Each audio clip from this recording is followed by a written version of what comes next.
On a aujourd'hui avec nous deux invités. Très heureux d'avoir Dominique et Wissam. Je vais vous les présenter dans quelques minutes. C'est la quatrième édition qu'on fait. On a commencé cette première édition en réaction à la crise qui démarrait il y a 4 semaines. La situation a évolué quand même beaucoup depuis 4 semaines. J'ai le plaisir de vous annoncer qu'on va voir Mélanie Joly, la ministre du Développement économique, la semaine prochaine, le 17 avril à 9h30, avec Judith Fetzer de Cookit, qui a réussi à faire un pivot également avec sa business. Donc, super content d'avoir aujourd'hui deux personnes de qui on peut apprendre. Notamment, je compte bien avoir une bonne discussion avec Dominique Gagnon, cofondateur et CEO, donc de Connect and Go. Très heureux de t'avoir ici avec nous aujourd'hui, Dominique.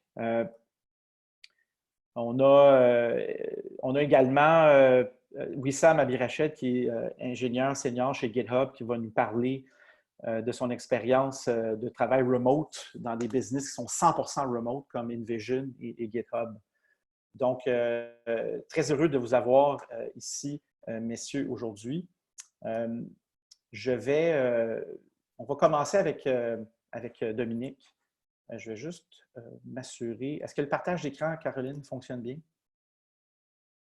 Oui, Patrick, ça marche. OK. Je vais juste le remettre ici en mode plein écran. Attendez un instant.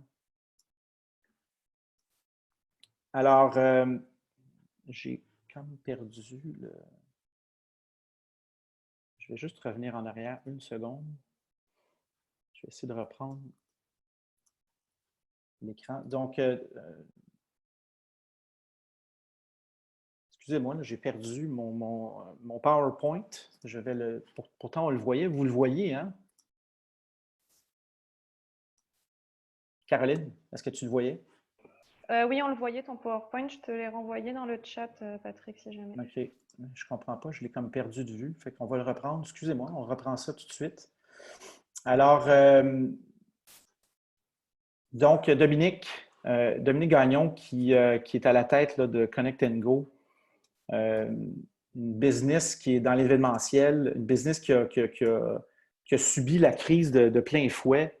Je suis très heureux de t'avoir avec nous, Dominique. Tu es un serial entrepreneur, quelqu'un qui a démontré là, depuis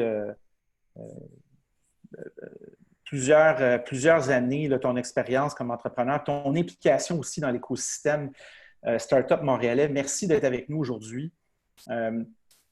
On voulait parler de la crise, on voulait parler de l'impact de la crise sur ta business. Parle-nous un peu, on va commencer parle-nous de ta clientèle. Comment la clientèle a réagi par rapport à la crise, ta clientèle à toi? Puis ta business, parle-nous un peu comment ça s'est passé au début. Là, il y a peut-être, tu as dû voir ça venir dès janvier d'ailleurs. Ouais. Peut-être nous parler de ça. Fait que, merci Pat, super content d'être là pour partager un peu. Je pense qu'on a besoin plus que jamais de partager et de recevoir un peu de feedback en ce moment. Effectivement, je suis cofondateur, CEO de Connect and Go. Donc, on est dans le marché de l'événementiel et du divertissement. Donc, depuis nos débuts, on parle d'événements comme le Super Bowl, on parle d'événements comme les Jeux olympiques de Tokyo. Moi, j'avais déjà prévu m'envoler cet été vers Tokyo pour vivre l'expérience olympique où nos bracelets allaient être utilisés pour l'entièreté du village olympique. Festival d'été Evenco Osheaga. En fait, on a vu la crise arriver peut-être un peu plus tôt que la majorité des gens parce qu'évidemment, dans notre chaîne de production, on a l'Asie. Ils sont producteurs de certains devices pour nous, donc des puces, parfois des lecteurs. Et on avait gagné un contrat avec la PGA, donc un gros contrat américain. Et en fait, le coronavirus en Asie a fait qu'on n'a pas reçu les équipements. En fait, on allait recevoir 2 jours après le tournoi de la PGA. Dans l'événementiel, c'est difficile de livrer 2 jours après l'événement. Donc, on a perdu ce premier contrat-là. C'était une grosse déception parce que c'était notre début d'année, janvier. On était content de partir fort. On prévoyait notre plus grosse année. croissance de 70 % qui était attendue cette année. Et de jour en jour, ben, la catastrophe s'est rapidement déboulée. Hein. Je faisais partie des gens qui pensaient que c'était une grosse grippe et que ça allait passer vite pour facilement réaliser qu'on est passé à peu près de 10 millions de revenus projetés à peut-être 3 millions cette année, en fait. Puis on est encore chanceux de pouvoir avoir des revenus. Mais vraiment une descente aux enfers rapide. Ça veut dire que du jour au lendemain, on voyait les événements annulés. On voyait les événements aussi dire « Désolé, on ne peut pas vous payer ». Tout va être mis sur pause. Puis je dirais qu'en l'espace des 30 derniers jours, ça a probablement été là où ça a été le pire parce qu'on a 2 divisions chez Connect & Go. Une première qui est l'événementiel, donc festival, événement éphémère. Et on avait lancé une deuxième division, ce qu'on appelle l'installation permanente, où on travaille dans les stations de ski, on travaille dans les parcs d'attractions. Donc, vous pouvez penser à la Ronde, par exemple. On travaille dans des parcs aquatiques, des resorts. Et nous, on s'était dit, bon, l'événementiel, ça va faire mal, mais on savait que c'était instable comme milieu. C'est un milieu qui est un peu difficile. On avait fait le Fire Festival, hein, fait qu'on savait que c'était un milieu parfois qui pouvait avoir des hauts et des downs. Mais on s'était dit, ben, nous, on est dans le permanent des revenus récurrents. Ce qui est valorisé aujourd'hui, ça va être merveilleux. Mais quand des clients assez importants ont commencé à nous dire, ben, on ne va pas ouvrir notre parc d'attractions, on va repousser l'ouverture du musée, on va fermer les stations de ski. Moi, je touche, exemple, 1,20 $ à chaque fois qu'un skieur va skier dans une de mes 14 stations. Ben, rapidement, je me suis rendu compte que c'était pas juste événementiel, c'était Connect & Go en entier qui était en train de s'écrouler d'un point de vue de ses revenus. Puis ça, j'imagine, tu vois ça arriver en l'espace de quelques semaines, c'est du jamais vu. 30 jours. 30 jours, on est rendu au plan 82. On avait fait une première plan de coupure, je dirais, un petit peu, il y a de ça peut-être 45 jours. Au début, on voulait couper 15 % des gens juste pour dire, bon, on a moins de travail. On s'est dit, on va se rendre à 30 parce qu'on n'aura plus besoin de couper. T'sais, on ne veut pas faire ça 2 fois, c'est horrible. On va mettre ça à 30 % des gens puis on va rappeler du monde plus vite. Oui. La réalité, c'est que 2 semaines après, on en recoupait 50 %. Ce qui donne aujourd'hui à peu près 75 à 80 % des employés de Connect & Go sont malheureusement à la maison. Continue de faire partie de la grande famille de l'équipe, mais on a dû faire des layoffs temporaires puis aussi des layoffs permanents parce que la réalité, c'est qu'on ne va pas frapper nos chiffres de l'année. Donc, il y a des gens à qui je ne pouvais pas promettre de dire qu'ils allaient pouvoir revenir. Puis, une équipe que tu as bâtie à la sueur de ton front, c'est déchirant, là, puis je l'ai vécu moi-même. Comment tu as vécu ça comme entrepreneur, puis comment tu étais capable de garder le moral à travers ça? Ça fait, je dirais qu'on a vécu des up and down chez Connect & Go au niveau RH. T'sais, au niveau RH, il y a 2 ans, on a eu un événement un peu malheureux d'un employé cadre qui a eu une plainte d'harcèlement sexuel. Ça a été tough sur la compagnie, même pour nous, de la façon de gérer ça. On avait eu un gros down, je dirais, en termes de ressources humaines. On regardait notre office vibe, les employés moins satisfaits et tout. Et on a embauché une fille, justement, en culture, Sophie, qui est un anti-profil de RH, parce qu'à la base, c'est une psychologue sportive. Que je me rappelle encore quand Emploi Québec voulait la subventionner parce qu'elle disait qu'elle ne rentrait pas dans le moule. Là, puis j'ai dit que j'allais écrire une lettre ouverte s'ils ne voulaient pas me la subventionner. Puis elle a fini par venir chez nous. Puis en fait, elle m'a appris énormément sur un mot-clé qui aujourd'hui dans tous nos meetings de direction, c'est transparence. Je ne le cache pas, comme dirigeant, j'ai encore parfois un malaise avec l'ultra-transparence qu'elle me demande d'avoir, d'être transparent sur les chiffres, d'être transparent sur les dommages. Mais depuis le début, on a été très transparents, mais ça a été difficile. Je pense que quand j'ai annoncé les dernières coupures, j'ai reçu les plus beaux messages d'amour que j'ai reçus dans les 5 dernières années d'entrepreneur parce que sincèrement, je me retenais pour ne pas pleurer à la caméra. Pour moi, comme dirigeant, faire un layoff, ça doit se faire physiquement. Tu dois avoir la paire de d'autres personnes. Je me sentais horrible de faire des layoffs à distance. C'était très, très difficile. Mais j'ai reçu une belle vague, je dirais, bizarrement de remerciements, de compréhension de la part des employés. Je pense qu'aujourd'hui, contrairement à peu près n'importe quand, si un employé vous gueule dessus parce que vous le laissez aller, vous auriez dû le laisser aller avant la crise. Parce qu'aujourd'hui, je pense que le seul mot qu'on peut avoir, c'est compréhension de ce côté-là. Mais ça a été difficile, puis c'est encore difficile, je dirais, à chaque jour. Oui, bien ça, c'est clair que le moral de l'équipe, ça prend de la transparence, ça prend de la communication. Puis là, le challenge, c'est que tu n'es pas physiquement sur les lieux pour rencontrer le monde. Fait que c'est extrêmement sensible comme situation. Ça prend de l'humilité. Je pense que l'humilité est aussi super important. Nous, une des choses que je pense que l'équipe a aimé, c'est qu'on a coupé tous les salaires de la direction de manière importante. Et cet argent-là, on la redonne aux employés qu'on a les off en supplément du chômage. Oui. Fait qu'on s'est dit, garde, les boss, on se coupe tout drastiquement, mais en plus, cet argent-là, c'est pas pour faire sauver Connect Go, mettre plus d'argent dans la poche de la compagnie. C'est pour aider les autres qu'on a décidé de se couper encore plus drastiquement que ce qu'on aurait peut-être dû faire au départ.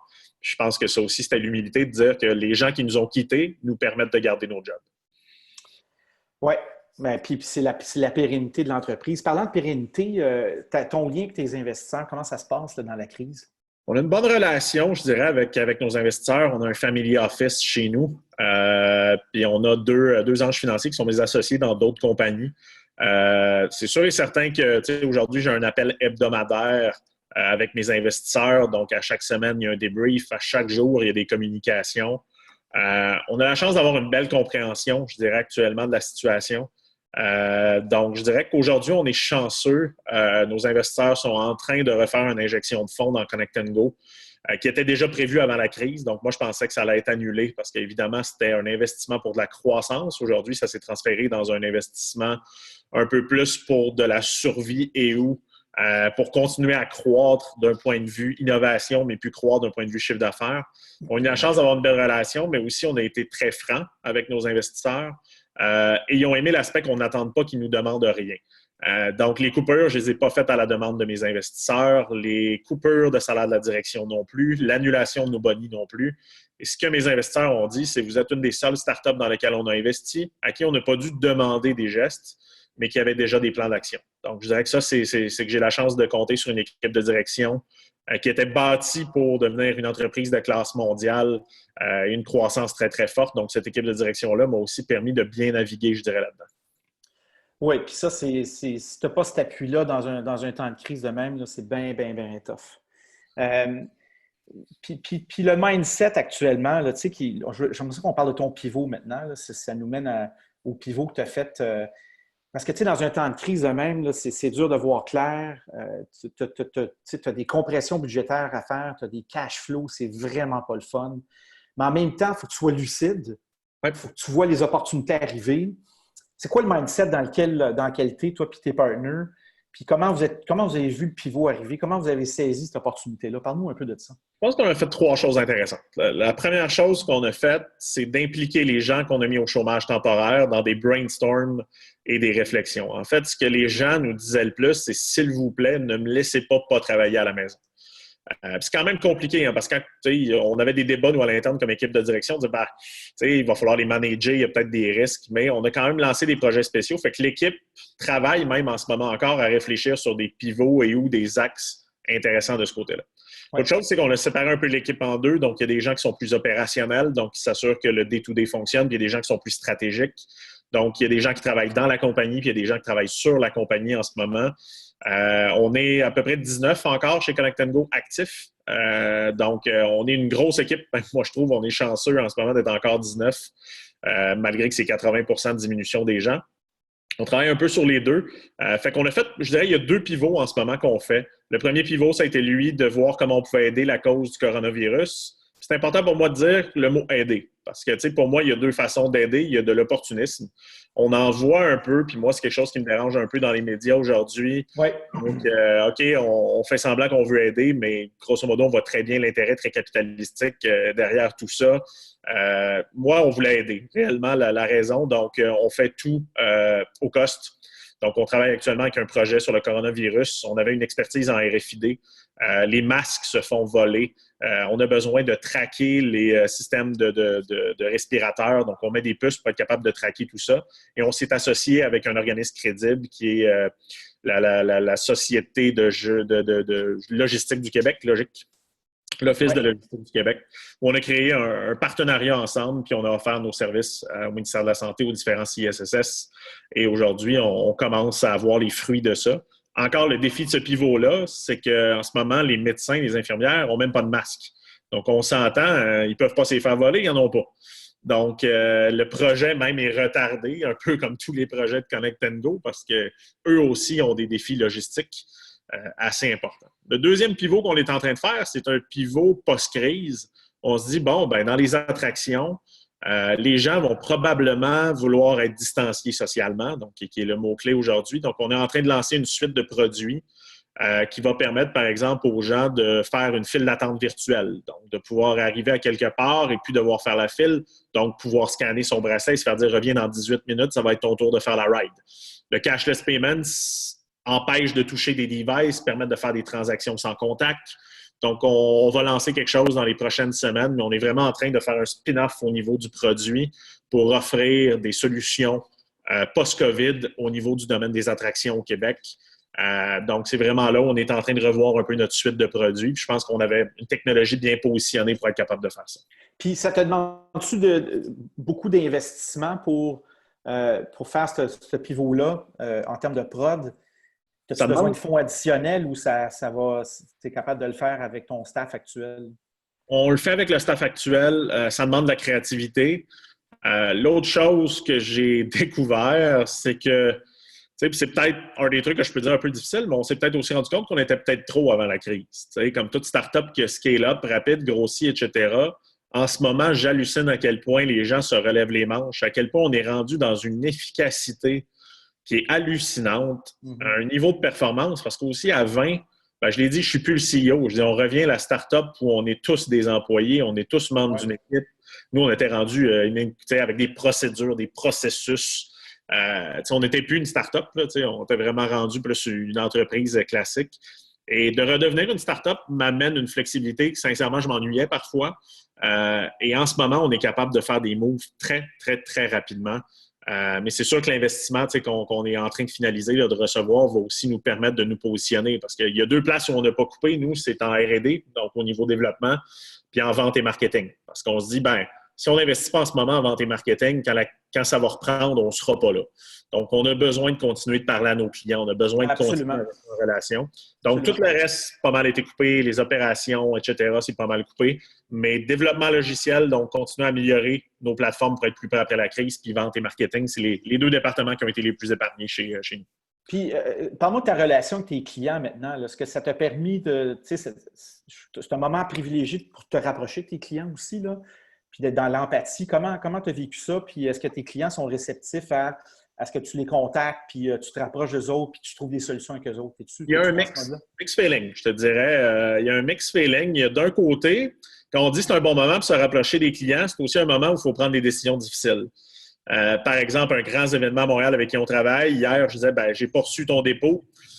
Malheureusement, d'habitude, j'aurais continué à travailler parce que ça fait 4 ans que c'est mes clients, mais je ne peux plus travailler si tu ne me payes pas demain. Ouais.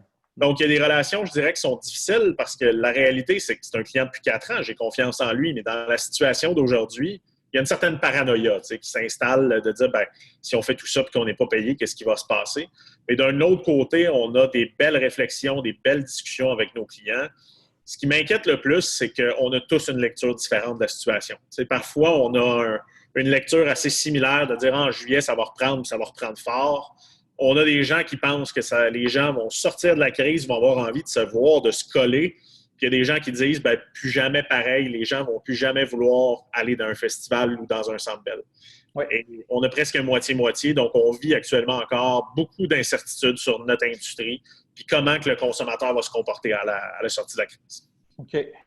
On passe à la période de questions avec les participants. Il y a Isabelle Lopez. Est-ce qu'on peut la mettre en ligne, Caroline? Est-ce qu'Isabelle veut participer à la conversation? Donc, salut Isabelle. Allô? Salut Dominique, comment ça va? Je sais pas si c'est une question de tabou en ces temps-là. Moi, je réponds plus à comment ça va parce qu'on peut essayer tout. Ça va super bien! Non, c'est ça. Au moins, on sent quand même l'enthousiasme des nouveaux produits. Puis justement, je voulais avoir des informations par rapport à tes nouveaux produits que tu développes. Là. Comment est-ce que tu vois le changement de l'événementiel avec ta technologie? Puis comment tu fais ton spin-off finalement? Encore, pour nous, c'est plus une façon de voir nos produits différemment que des nouveaux produits, vraiment. Il y a un petit peu de développement, mais c'est un petit peu plus ça. On voit 2 phases. C'est sûr que pour moi, la prochaine année, la distanciation sociale va être là. Il va y avoir ce besoin de continuer d'aller dans les parcs, d'aller dans les zoos, mais on va vouloir consommer puis agir différemment.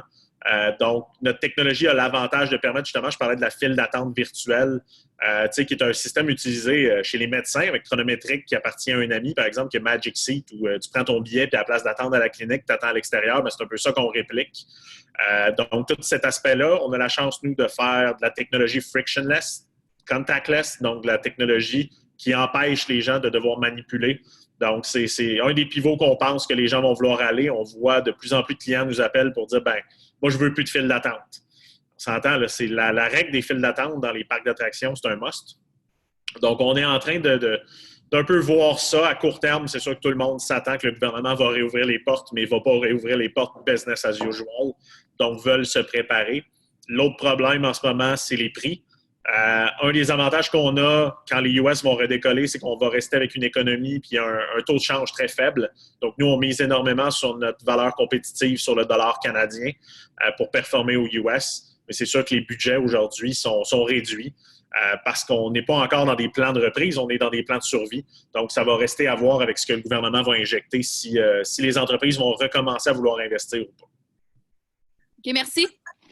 Merci Isabelle. Bye, Isabelle. On a une question de Mathieu Roy. Mathieu, veux-tu... Caroline, est-ce que tu peux mettre Mathieu en ligne?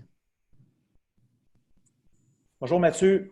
Bonjour. Écoute, c'était pas nécessairement une question. Ce qui est drôle, c'est que je travaille avec Isabelle, moi aussi. Je ne te connaissais pas, Dominique, mais je trouvais ça bien intéressant ce que tu disais. Merci, Mathieu. Finalement, le fait que vous ayez engagé une coach sportive pour la culture et l'aspect RH, je trouvais ça super intéressant parce que ça rejoint une chose que tu disais. La transparence, c'est hyper important aussi avec tes partenaires parce que moi, ce que j'ai vécu dans le passé, puis on s'entend, j'étais dans le domaine financier en 2008-2009, là, on s'entend que la paranoïa puis la spéculation, il y en avait pas mal. C'est que quand tu es transparent avec tes partenaires, ça évite justement cet aspect de tu n'as pas confiance en l'autre ou tu ne sais pas qu'est-ce qu'il pense. Puis c'est là que, quand ce genre de climat-là s'installe, c'est là que la business arrête. C'est aussi ça. La business est basée sur la confiance. Quand tu gardes cette transparence-là avec tout le monde, ça fait vraiment un gros impact. Oui, puis moi, j'étais super sceptique. J'étais comme si je disais à mes employés que j'ai plus de cash dans 2 mois, ils vont tous se chercher une job. Puis la réalité, c'est que la plupart, au contraire, ne cherchent pas une job, ils cherchent à voir comment ils peuvent t'aider à faire que tu aies du cash pendant plus que 2 mois. Ouais. Fait que je pense que c'est dur comme entrepreneur. La transparence, là, on en parle tous. C'est comme les buzzwords, l'innovation et tout ça, mais moi, sincèrement, c'est nouveau. Je ne suis pas prêt à dire que j'ai été transparent pendant les 8 dernières années. Je pense que je suis un pas si mal communicateur, donc je jouais parfois avec la réalité. Sophie, sincèrement, a tellement pris une place importante chez nous, qui a tellement rappelé ce mot-là aux 5 minutes. Aujourd'hui, je me sens vraiment qu'une grande responsabilité face à ça. Puis, ça fait que, bizarrement, en pleine période de crise, on a frappé notre plus haut sur Office Vibe. Donc, le plus haut taux d'engagement quand tu fais des layoffs. Je ne pensais jamais voir ça, mais je pense que ça vient avec le mot transparence. Oui, ça prend un peu de courage pour ça aussi. Là. Ouais. Dernière question, Daniel Ferland. Je ne sais pas si tu es en ligne. Question sur Adoptink qui est intéressante. Donc, comment tu vois la suite avec Adoptink? Daniel, avais-tu un complément de questions à celle-là? Ben, en fait, bonjour d'abord. Bonjour Dominique, j'espère que tu vas bien. Merci beaucoup pour ce web séminaire-là. C'était une question, oui, c'est une question. En fait, c'est une des milliers de questions que je me pose en ce moment. Là. Puis tu as raison sur la question tabou du jour. Comment ça va? Moi aussi, j'ai bien la misère à répondre à ça. Mais je regarde le parcours. Bref, je suis impressionné par le parcours par ton parcours, mais je sais que tu es impliqué dans le mouvement Adoptink aussi. Puis je me demandais comment on voit la suite dans une situation semblable. Parce qu'évidemment, tu es en layoff, tu viens de répondre à la bonne question, puis qui va revenir encore à la transparence.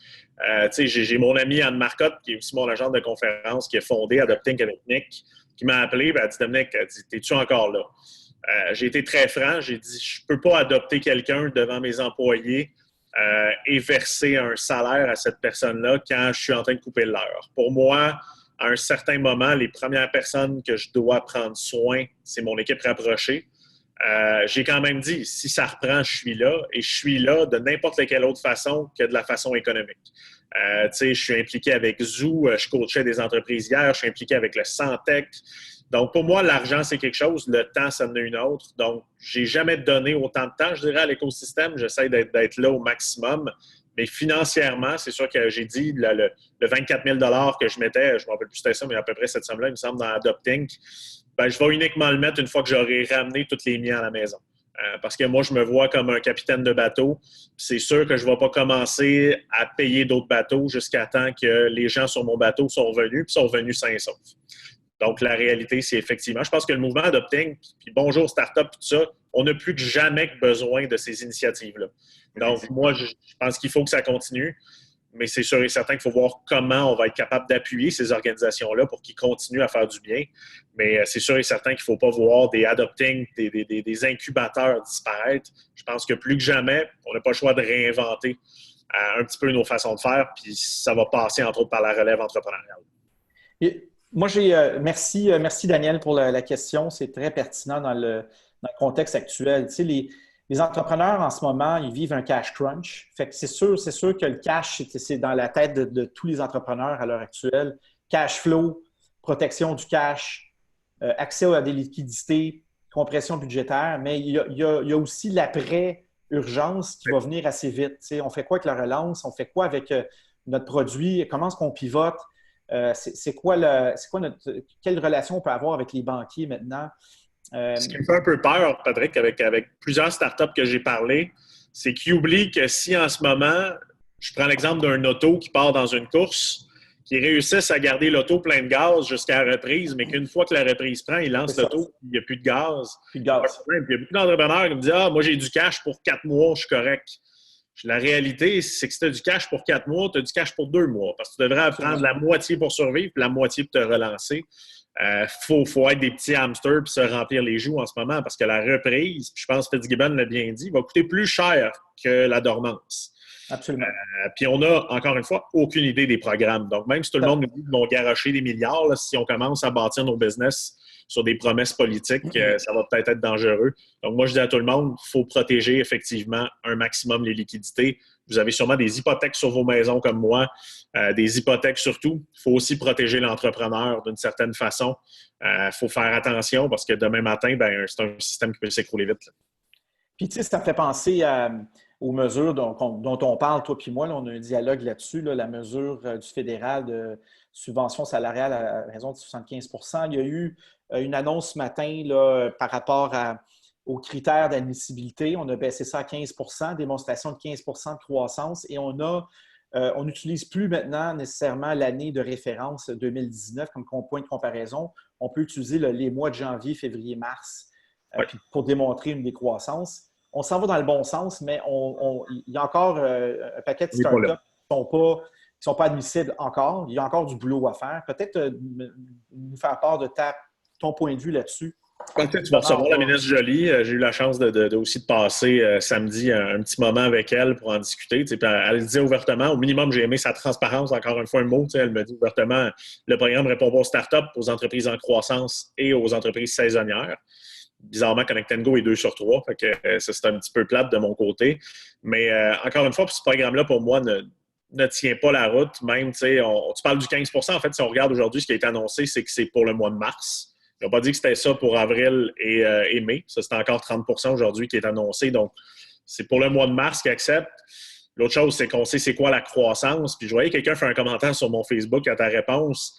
Ce qu'il a peut-être oublié, c'est qu'on bâtit nos entreprises pour la croissance. Moi, l'équipe de direction que j'ai mise en place là, était faite pour faire 60 % de croissance, sinon elle me coûte ben trop cher.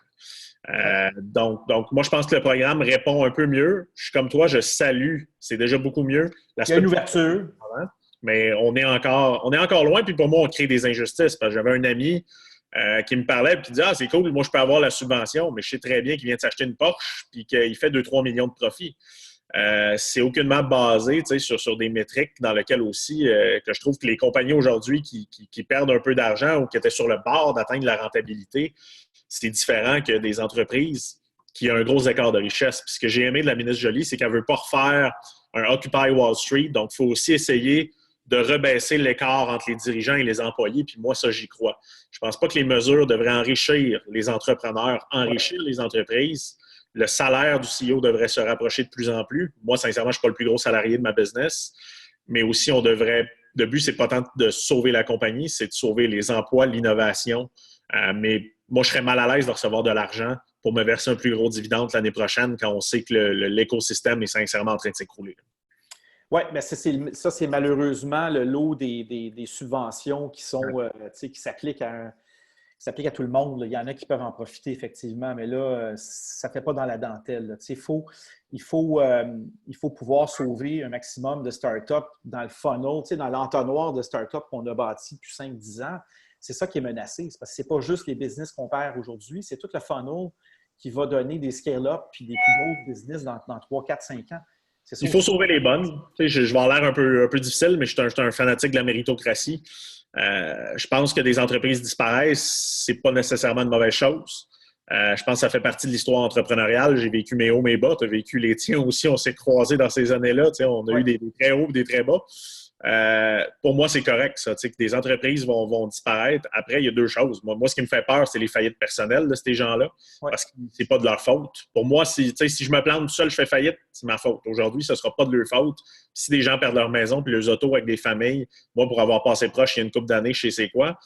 Puis l'autre chose, c'est qu'il faut sauver ceux-là qui étaient en fort potentiel, puis ceux-là qui continuent d'être en fort potentiel. Je pense qu'il faut effectivement protéger un peu nos futures licornes ou nos futurs je n'aime pas dire futurs bombardiers, c'est pas un mot comparable, là, mais nos futurs Lightspeed. Oui, absolument. Absolument. Écoute, Dominique, on a fait le tour. Merci encore d'avoir participé, d'avoir mis le temps avec nous autres. On sait combien tu es généreux de ton temps pour aider les autres entrepreneurs et on se tient au courant. Au plaisir de te recroiser bientôt.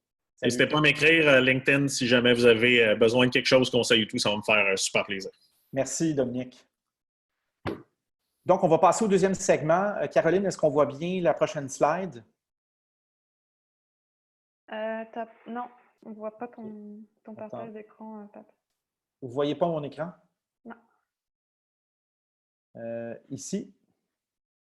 Est-ce que vous le voyez? Non, toujours pas. Après, peut-être que ça charge. Là. En ce moment, je cherche le... Bon. J'ai l'impression qu'on a eu...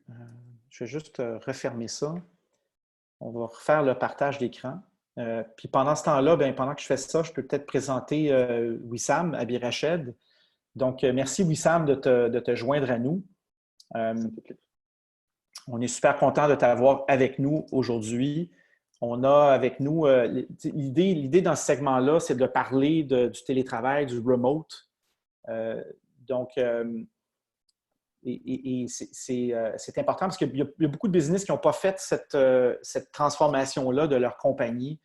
Et l'idée, c'est d'amener quelqu'un qui a vécu. Il n'y a pas beaucoup de gens qui ont vécu ça à Montréal à l'heure actuelle. Est-ce qu'on a l'écran maintenant? Est-ce qu'on voit bien l'écran avec la slide avec oui, on te voit. C'est bon. Avec Wissam? Parfait, super. Donc, Wissam a eu la chance, le privilège de travailler avec des business comme InVision et là, il est chez GitHub, qui sont des compagnies entièrement remote. Donc, merci d'être avec nous aujourd'hui, Wissam, nous partager cette expérience-là. Merci à toi, Patrick. Très content d'être ici. Super intéressant le discours de Dominique.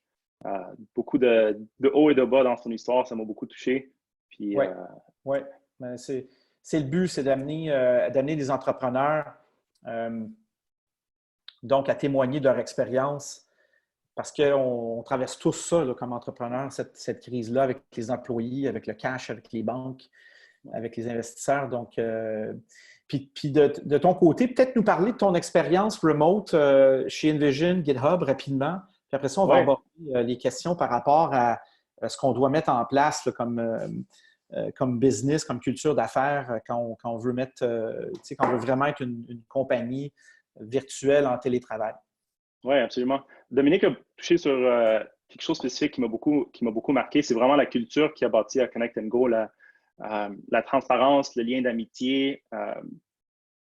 Dans le fond, comme une famille qui a bâti là-bas, dans le fond. Puis c'est ça, moi, qui m'intéresse beaucoup dans le travail, c'est vraiment bâtir une culture remote qui est similaire à ce que lui a bâti dans les bureaux. Parce qu'on peut avoir ça. Quand on est en remote, on n'est pas nécessairement isolé tout seul. On n'est pas on fait quand même partie d'une équipe, on fait quand même partie d'une famille, si on veut. Fait il y a beaucoup de gens qui se disent on peut pas avoir la même culture en remote qu'on a en bureau, mais moi, je trouve que oui. Puis ça a été le cas à Envision, puis là, c'est encore le cas avec GitHub. Puis il y a des petits trucs qu'on peut faire qui vont faciliter, dans le fond, cette culture, puis la bâtir un peu plus rapidement, si on veut. Dans le fond, l'aspect le plus difficile à reproduire en remote, selon mon expérience, c'est le lien d'amitié entre les collègues puis la confiance entre les collègues. Vu qu'on se voit moins face à face, il y a beaucoup l'être humain communique beaucoup avec les gestes à se voir, puis ça, c'est un peu plus discret en remote. Fait que les trucs que j'essaie de prendre, c'est, exemple, prendre des moments dans les bureaux, une pause café où est-ce que tu vas croiser du monde puis juste jaser de trucs qui ne sont pas reliés au travail pendant 15-20 minutes. Il n'y a pas de ça dans le remote. Fait qu'il faut se forcer à recréer ces choses-là un peu plus. Des fois, ça a l'air un peu malaisant, un peu forcé, mais à force de le faire, ça fonctionne très bien. Puis on développe des liens un peu plus profonds que juste le travail. J'encourage les ingénieurs à faire beaucoup de pair programming, si on veut. S'ils sont bloqués sur un problème, c'est comme au bureau, il y a un ingénieur à côté de toi qui peut t'aider. Ben, c'est la même chose remote. Contacte-le, partage ton écran, travaillez ensemble. Vous allez apprendre à mieux travailler ensemble. Ça va développer des liens un peu plus profonds aussi. Comme j'ai dit, forcer les choses un peu plus, ça a l'air malaisant, mais faire des meetings plus souvent, comme juste un 30 minutes pour rencontrer quelqu'un puis discuter, même si cette personne-là n'est pas nécessairement sur ton équipe. Fait que c'est des trucs comme ça qui peuvent améliorer la culture en remote. Une question qui revient souvent par rapport à la culture, c'est comment gérer l'informel, puis comment s'assurer que les employés, qu'il y a une cohésion sociale entre les employés. Comment tu as vécu ça chez Envision et chez GitHub? Oui, très bonne question. Dans le fond, les meetings, généralement, j'aime ça les commencer soit les 5-10 premières minutes à parler de trucs qui ne sont pas dans le meeting ou finir le meeting comme ça. Mettons, si c'est un meeting d'1 heure, on finit 45 minutes plus tôt, puis 15 minutes juste de social, discuter, développer des liens comme ça. J'ai instauré aussi ce qu'on appelle des happy hours. Les vendredis, on va passer 45 minutes à parler de la semaine, du week-end, des trucs. Fait que c'est vraiment des trucs qui vont développer l'aspect social un peu plus. Puis ça fait en sorte qu'il y a plus de confiance dans une équipe. Les gens savent mieux comment communiquer entre eux. Ça développe. Les équipes sont généralement plus efficaces quand il y a de la confiance comme ça. Absolument. Absolument. Mais c'est quand même une barrière importante, tu sais, de voir que tu ne vas jamais rencontrer ces gens-là, peut-être à part de certains off-sites. Puis justement, les off-sites, est-ce qu'il y en a? C'est à quelle fréquence que tu vois, que tu rencontres en personne les gens avec qui tu travailles? Oui, il y en a. Ça varie d'une compagnie à une autre. À Envision, généralement, c'était une fois par année où est-ce qu'on amenait toute la compagnie au complet ensemble. Puis une autre fois par année où est-ce qu'il y avait un mini off-site par équipe individuelle pour parler de trucs plus axés à l'équipe, des projets, des trucs comme ça. Puis à GitHub, je dirais c'est peut-être 2 fois par année aussi. Une fois où est-ce que c'est toute la compagnie, puis une autre fois où est-ce que c'est l'équipe. Là, évidemment, en ce moment, tout a été suspendu. On était justement supposé en avoir un au mois d'avril, début avril, à Montréal. L'équipe allait venir, quelques membres de l'équipe allaient venir ici pour passer un peu de temps ensemble. Ça a été cancellé. Mais ouais, on se voit 2 fois par année. C'est sûr que ça aide à développer encore plus profond les liens, mais on part déjà à partir d'une bonne base avec beaucoup de bonne amitié dans l'équipe. Puis, tu sais, la semaine passée, avec nos amis de WinGoCard, on a parlé justement des outils qu'ils mettaient en place. Je pense que les outils, c'est l'étape facile. Tu sais, les Slack, les Asana, la suite Google ou Teams de Microsoft, c'est les processus là, qui sont plus compliqués. J'aimerais ça qu'on parle un peu plus de ça, la culture, les processus qu'on met en place au quotidien, hebdomadaire. La culture des meetings aussi, ça c'est important. Tu sais, on a tendance à vouloir faire exactement ce qu'on faisait en on-site versus remote. Des meetings d'1 heure tout le temps ou des meetings de 2 heures qui s'éternisent. C'est quoi les processus clés qui ont été mis en place dans les business où tu as évolué, là, comme Envision puis GitHub? Oui, ça c'est une bonne question. On ne peut définitivement pas reproduire tout à la lettre. Dans le fond, c'est beaucoup plus fatigant d'être assis dans un bureau à regarder un écran une journée complète de meeting, tandis que si on est dans les bureaux, on a un peu plus d'énergie à voir le monde puis des trucs comme ça. Donc, nos stand-up maintenant, avant, on les faisait sur Zoom, les stand-up à tous les jours. Puis là, c'est 4 jours sur 5, c'est plus sur Slack, dans le fond. Fait qu'au lieu de ce 10-15 minutes qu'on se voyait le matin juste pour parler de statut, on fait ça sur Slack. On se rencontre encore 1 ou 2 fois semaine pour planifier la semaine, puis les travaux qu'on va faire au courant de la semaine, puis plus comme un status update si on veut. On prend plus de pauses entre les meetings. On essaie de les garder 30 minutes si possible. Exceptionnellement, il y en a qui sont 1 heure. On essaie de ne pas faire un bloc de 4-5 heures de meeting de suite parce que quelqu'un qui est assis 4-5 heures de temps, ben là, son énergie diminue beaucoup. Fait que moi, je me force à prendre des breaks entre mes meetings, me lever, me déplacer un peu. Quand on utilise Zoom beaucoup, puis un petit truc qui a de l'air très banal, là, mais qui fait une grosse différence, c'est vraiment mettre Zoom en dessous de la caméra. Comme ça, on a comme de l'air de regarder les gens dans les yeux. Ça aide beaucoup. Puis enlever les notifications, c'est très évident quand quelqu'un n'écoute pas activement sur Zoom. Là. Quand quelqu'un, tu vois ses yeux glisser ou qui ouvre une autre application, ça se voit, puis ça perd un peu de connexion dans ce sens-là. Là. Tu vois que les gens n'écoutent pas activement, puis tu les perds rapidement. Fait que vraiment être attentif, participer. Quand on est beaucoup sur Zoom, on utilise des gestes avec la main pour si quelqu'un veut parler. Fait qu'on lève la main, un doigt, ensuite il y en a un autre qui veut parler, on fait un signe de 2, 3, puis là on sait qui veut discuter en ordre un après l'autre. Parce qu'il est encore plus difficile d'interrompre quelqu'un quand on est sur Zoom, tout le monde est sur mute. Fait que, puis la durée des meetings, c'est quoi? Généralement, c'est un sujet, là. Ouais, généralement, on essaie de les garder à 30 minutes, puis on vient avec un agenda pas mal fixe depuis le début pour ne pas perdre un peu de temps. Les gens peuvent se préparer, un 30 minutes bien efficace. Ceux qui sont 1 heure, on essaie de les limiter, on les coupe à 45, puis on fait un peu plus de social à la fin. Puis, en termes tu sais, on parle de processus, on parle essentiellement de meeting, mais c'est quoi les autres processus importants remote que vous mettez en place versus des business traditionnels? C'est quoi l'autre différence que tu verrais, toi, par rapport au processus que vous avez mis en place? On prend beaucoup, beaucoup, beaucoup plus de notes que quand on est tous au bureau. C'est une culture écrite. Oui, vraiment beaucoup. Beaucoup de documentation, facile à trouver, facile à chercher. Si quelqu'un, parce tout le monde est dans des différentes time zones, donc on essaie de coordonner les meetings selon que tout le monde peut joindre le meeting, mais des fois pas tout le monde peut. Fait que beaucoup de documentation, on partage ça à la fin. On écrit c'était quoi la décision finale du meeting, c'est quoi les prochaines actions. Fait que tout ça est vraiment documenté puis il y a des places faciles à trouver pour tout le monde. Puis un autre outil qu'on utilise beaucoup, c'est vraiment un outil on appelle ça un whiteboarding tool, comme un tableau blanc, où est-ce que les gens peuvent tous se connecter, puis vraiment, comme si on était tous dans une salle de conférence, puis tout le monde écrit sur un tableau blanc, mais virtuellement. Fait qu'il y en a plusieurs. Moi, celui que j'utilisais beaucoup, c'est celui d'Envision qui s'appelle Freehand. Ça permet à tout le monde de collaborer live en même temps, faire des dessins, des graphiques, du texte, puis ça aide vraiment beaucoup. On a une question de Méliane Vézina. Méliane, veux-tu te mettre en ligne puis échanger avec Wissam?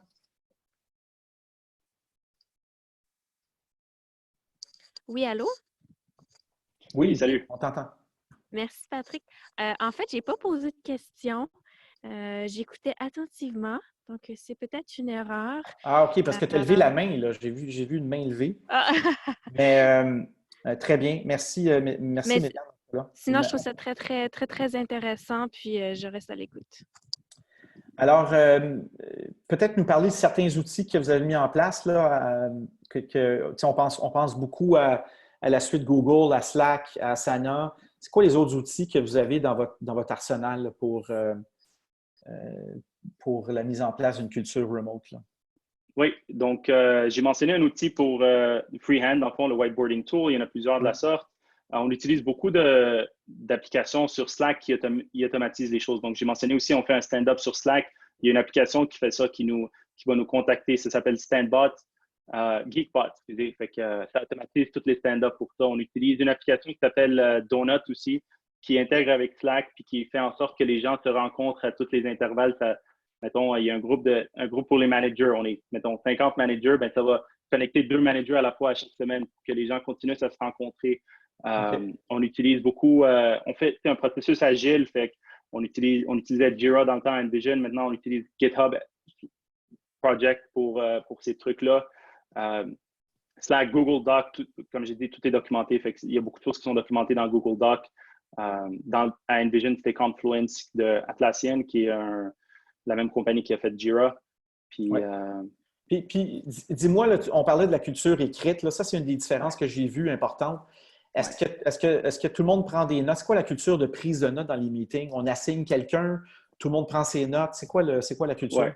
À GitHub, c'est vraiment explicite. Fait qu'on commence le meeting, on demande c'est qui va prendre les notes cette fois-ci. Il y a quelqu'un d'assigné, puis on prend les notes. À Envision, c'était pas de même. C'était généralement soit l'organisateur du meeting qui le faisait ou le manager. C'était un peu plus implicite puis moins organisé. J'aime beaucoup comment GitHub fait ça. On commence le meeting en demandant y a-t-il un volontaire qui va prendre les notes, puis cette personne-là va s'occuper vraiment de partager les notes à la fin, documenter la décision qui a été faite, puis c'est quoi les prochaines étapes. J'ai une question de Mehdi. Mehdi, veux-tu te mettre en ligne? Bonjour Patrick, bonjour Wissam. Bonjour Mehdi. Salut Mehdi. Moi et Wissam, on a travaillé tous les deux chez Envision et je suis curieux de savoir qu'est-ce que tu as appris de plus chez GitHub sur le remote par rapport à Envision? Bonne question. Il y a beaucoup de choses qui se ressemblent. À GitHub, j'ai été surpris à quel point on utilise les produits GitHub pour toutes. Beaucoup plus. On n'utilise pas Jira, on utilise des trucs GitHub. Beaucoup de documentation qui se fait dans GitHub aussi au lieu de Google Docs. C'est les mêmes principes, mais les outils sont un peu différents.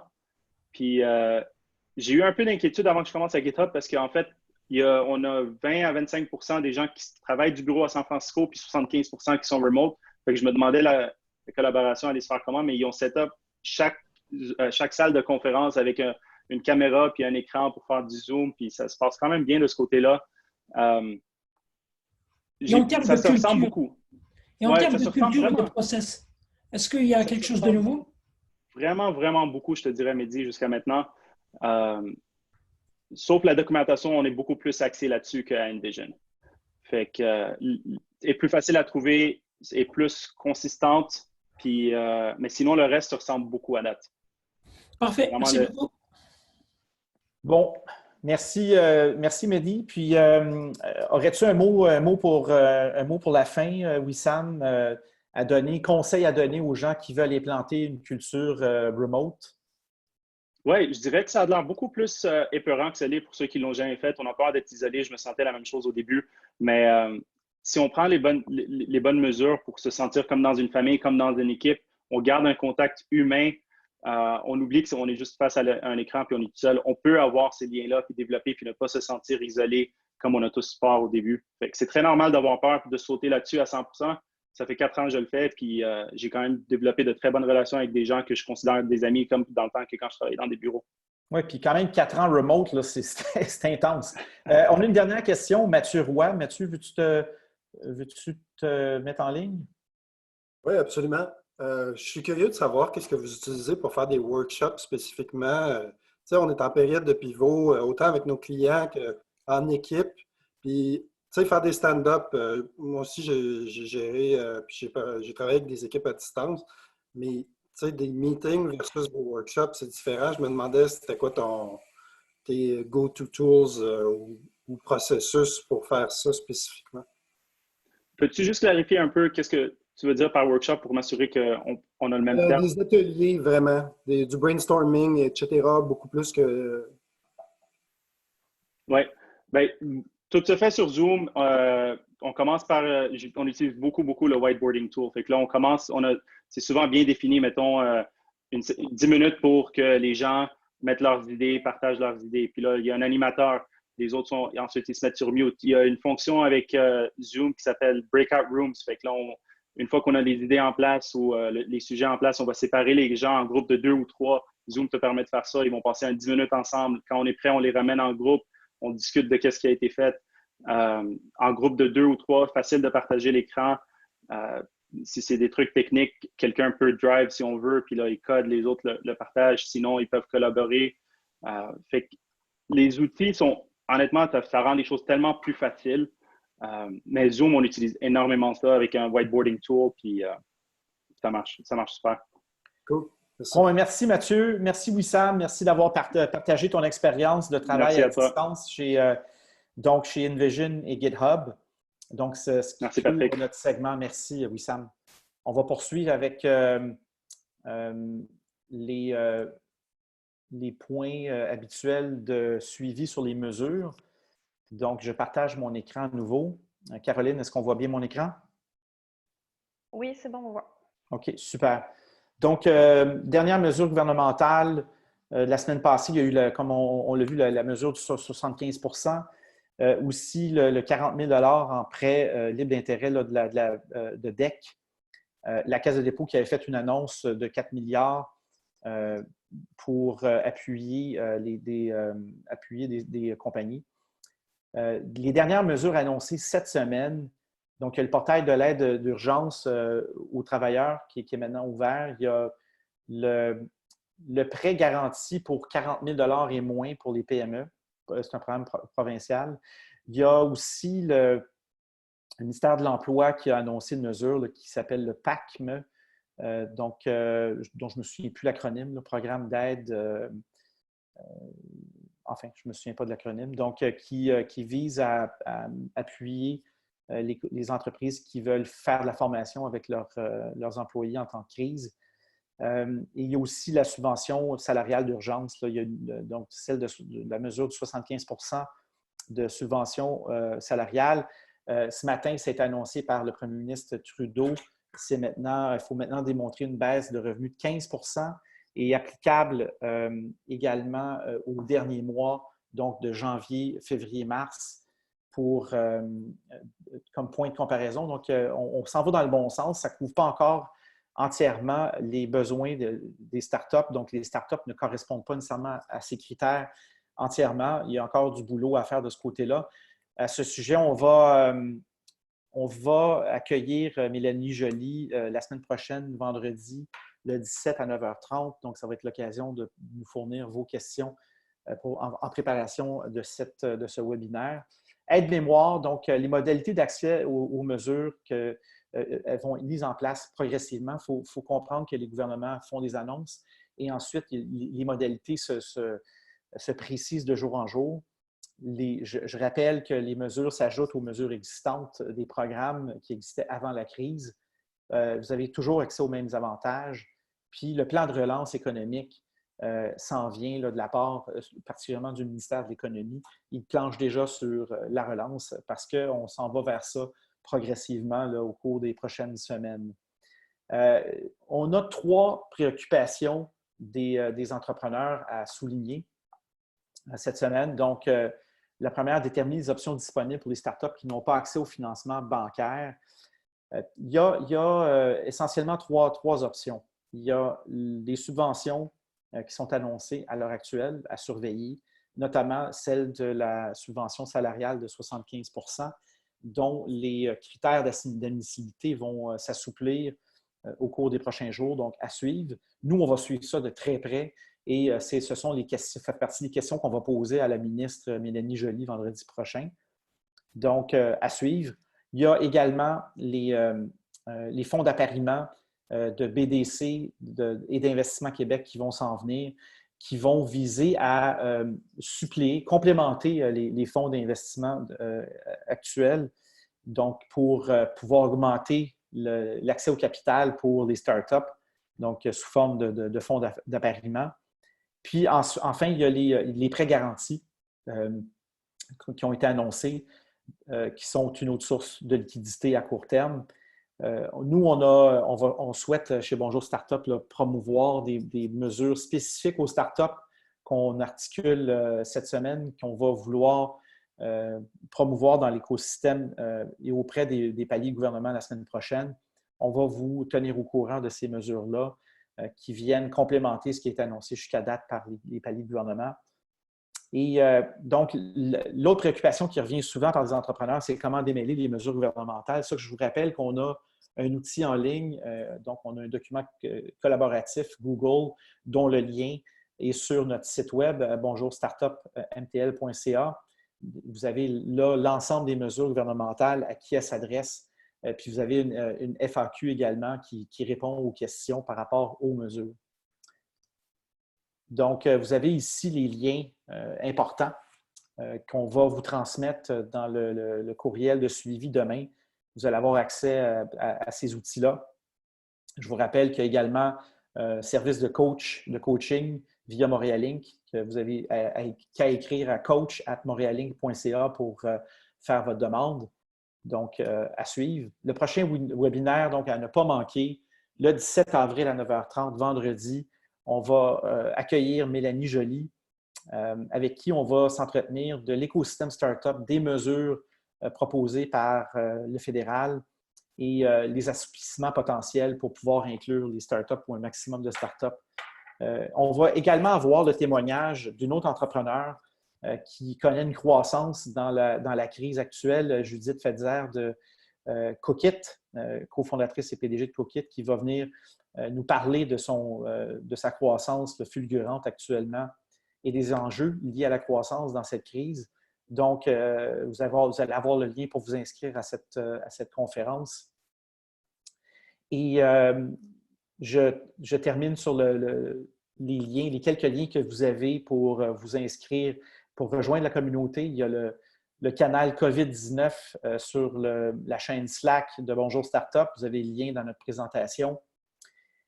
Également, vous avez donc les ressources en ligne qu'on a mentionnées tout à l'heure dans l'autre diapositive. Vous avez le document collaboratif notamment. Et fait que vous avez accès aux ressources rapidement en ligne. J'ai une toute dernière question d'Isabelle Lopez. Donc, le prêt sur la masse salariale qui dépend de l'année précédente. Est-ce qu'il y a de la souplesse autour de ça? Donc, à venir, je n'ai pas la réponse à cette question-là en ce moment. Ça fait partie des choses qu'on doit regarder nous autres au courant des prochains jours. Donc, je vais terminer là-dessus. Je vous remercie tout le monde d'avoir participé à cette 4e édition. Donc, je vous rappelle que la 5e édition, la semaine prochaine, ça va être avec la ministre Mélanie Joly, le 17 avril à 9h30. Soyez des nôtres. Merci d'avoir participé. Au revoir.